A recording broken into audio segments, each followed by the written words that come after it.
Okay, let's give this a quick try. I have a tripod thing for my cell phone, so I haven't used it before. We'll see how this works.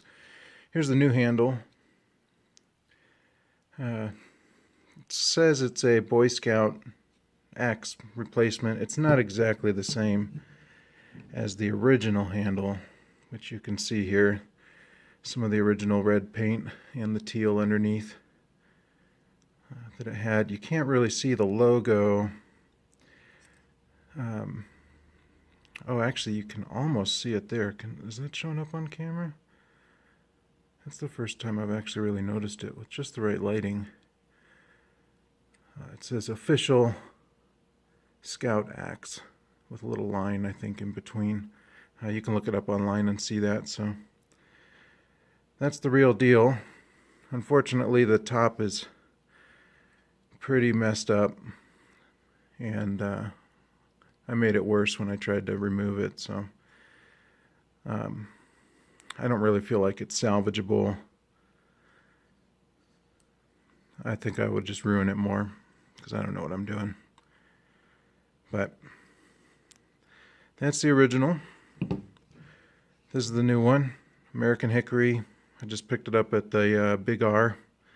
A little bit longer than the original. If the head was here and it doesn't have the hole in it. Shape's pretty much the same, a little bit less curve to it, but I think it's going to work out really good. The size is good for the head. So here's that head that I restored. And it's still a little crummy inside. I had trouble scraping that out well. But the outside's really good. From what it was super rusty. Some pitting. It had some kind of probably protective finish here by the blade. And I don't know what that was. It was just kind of darker, and it didn't really show up till I started using the vinegar to clean it up, but it cleaned off pretty well. There's still a little bit of gunk right near the edge, but when I sharpen it up, that's probably gonna disappear pretty much entirely. So the idea was just to get it, get the rust off and clean it up, but keep that old look. I like that really old look to it. So here you can see the plum logo, genuine plum, and that Boy Scouts of America, if it'll focus there, Boy Scouts of America emblem there. Be prepared. So I'm not sure what the year is on this. My dad thought maybe it was my uncle's. I don't know.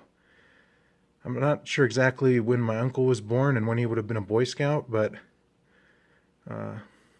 if he was, then maybe he would have bought it used, or it would have already been kind of old from what I've looked up and know about the time period this was maybe made, but I'm not really sure on that.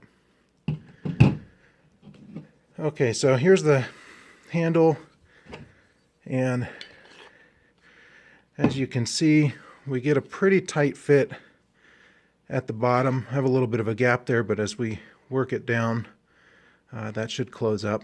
We got room to expand here, but a pretty big gap at the top. So that'll expand with the wedge, but I imagine I'm going to have to work this thing down pretty close to there to really get a solid fit on it. And I think it'll work out, though. I think it'll be good. So I'm not sure exactly how I want to carve that down. I'm still trying to figure that out, so appreciate any help there. But hopefully we can get a good fit on there and get this thing up and running again. I did end up buying a wedge kit. I bought an axe handle online first. It was supposed to be a Scout axe replacement handle from Amazon. It was much too big. So, and I got a kit here for hanging the axe, but this is obviously for a full-size axe. I'd have to trim that down a little bit, I guess, but Should be handy. I think the metal wedges will really help hold it in long term. And the new handle came with its own hickory wedge, so I think I'll probably use this wedge. I'm sure I will use that wedge, and then maybe the metal wedges from that. So anyway, that's it. Sorry for the shaky camera here. Using my cell phone on a little tiny magnetic tripod hooked to an ammo can on top of a Costco folding table. So obviously this is not something I do all the time. But that way you can at least see kind of what I'm dealing with. Cool. Well, that's it.